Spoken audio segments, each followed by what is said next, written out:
जी, मैं बिल्कुल इस टाइम मौजूद हूँ एप्टमा नॉर्थ ज़ोन के चेयरमैन कामरान अरशद साहब के पास। और ये खुशाइन चीज़ है कि गवर्नमेंट ऑफ पाकिस्तान जो निगरान सेटअप है, उन्होंने गैस के जो नर्ख हैं रैशनलाइज़ किए हैं। इनसे मज़ीद पूछते हैं कि क्या फ़ायदा होगा। जी, अस्सलाम वालेकुम। जी वालेकुम सलाम। जी, बताइएगा।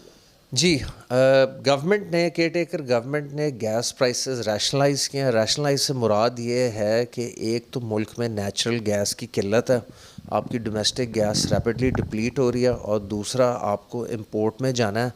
सन 2032-33 तक डोमेस्टिक गैस बहुत हद तक डिप्लीट हो जाएगी, और माजी में हमने डोमेस्टिक गैस बेरहमी से बांटी है, और जिस तरह हमने बांटी है वेदर सीएनजी सेक्टर को या आगे पीछे, वो हमने गलत किया। और एक चीज़ या तो आपकी ज़मीन के नीचे वाफर मकदार में हो, जैसे बैरून मुल्कों में वाफर मकदार में कतर, सऊदीया, इन मुल्कों के पास है, आज़रबाईजान, तो फिर तो ठीक है, आपने जिसको बांटनी थी बांटे। लेकिन जब आपके गैस रिज़र्व्स ड्विंडल कर रहे थे और आपने राइट से लेफ़्ट बांटी, मसलन पड़ोसी मुल्क इंडिया में टोटल 55,000 किलोमीटर पाइपलाइन है, जबकि आपके अपने मुल्क में 2,10,000 किलोमीटर पाइपलाइन है। एंड हमारे पास जो पैसे पड़े हैं हमारे रिज़र्व्स में, वो हमारे नहीं हैं, वो सारे फॉरेन ग्रांट्स हैं, फॉरेन लोन्स हैं। तो इन सारी चीज़ों को मद्देनज़र रखते हुए हमने अपने साथ ज़्यादती किया। बहुत सारे मुल्कों में पाइप्ड गैस का कॉन्सेप्ट ही नहीं है, वहाँ सिलेंडराइज्ड गैस, बाउज़र वाली गैस या आरएलएनजी का कॉन्सेप्ट होता है। तो हमने अपने मुल्क के साथ ज़्यादती की है। 3800 या 4,000 रुपये की चीज़ इंपोर्ट करके 600 से 800 रुपये की हम बांटते रहे। या तो वाफर मकदार में होती तो फिर आप जैसे मर्ज़ी आपने डिस्ट्रीब्यूट करनी थी कर लें। आज आपका close to 3 trillion gas sector का सर्कुलर डेट चला गया, जबकि बिजली का सर्कुलर डेट इससे अलहदा है और उससे ज़्यादा पुराना है। सो इन सारी चीज़ों को मद्देनज़र रखते हुए गवर्नमेंट ऑफ पाकिस्तान को एक सस्टेनेबल वे फॉरवर्ड लेके चलना था। उस लिहाज से उन्होंने पंजाब का नर्ख जो 8.5 पौने 9 डॉलर पे चल रहा था, उसको एक्सपेक्टेड है कि 9.5 से 10 डॉलर के दरमियान में लेके जा रहे हैं। एंड जो सिंध और केपी का था जो 4 डॉलर से कम था, उसको वो 8.5 से 9 डॉलर पर लेके जा रहे हैं। नोटिफिकेशन अवेटेड है, तो हम इस चीज़ का खैर मकदम करते हैं। और जो ज़्यादा ज़रूरी चीज़ है वो ये है कि पंजाब का रेट बाकी सूबों से 2 गुना ज़्यादा था, वो अब मेरा ख़्याल है उसमें अब 1-1.5 डॉलर का डिफरेंस रह जाएगा। जी, इसी तरह ये इलेक्ट्रिसिटी के भी काफ़ी चैलेंजेस हैं, टैरिफ बहुत हाई है 40+। इस वाले से क्या कहें?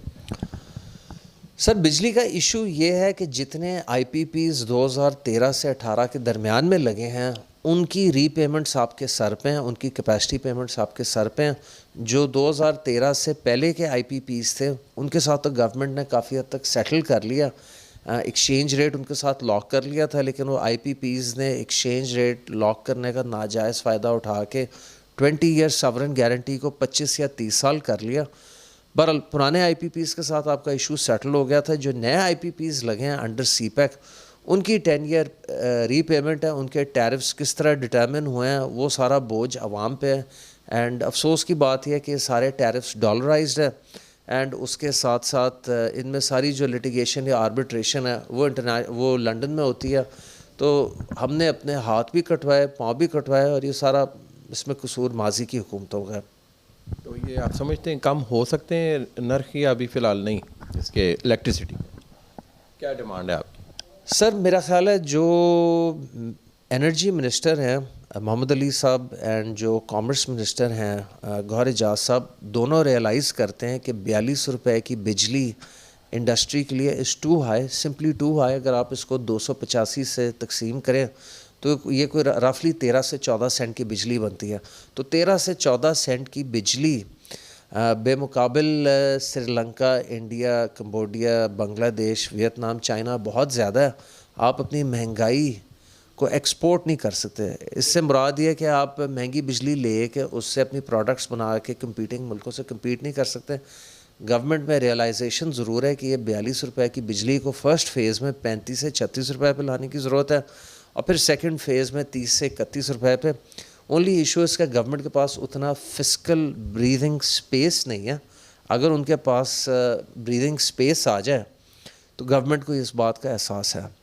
जी, गुफ्तगू सुनी, खुशाइंद है, गैस के जो नर्ख हैं रैशनलाइज हुए हैं, लेकिन चैलेंज इस टाइम इलेक्ट्रिसिटी का भी है। गवर्नमेंट को चाहिए इस हवाले से भी कोई इकदाम करे ताकि इंडस्ट्री को सस्ती बिजली भी मिल सके।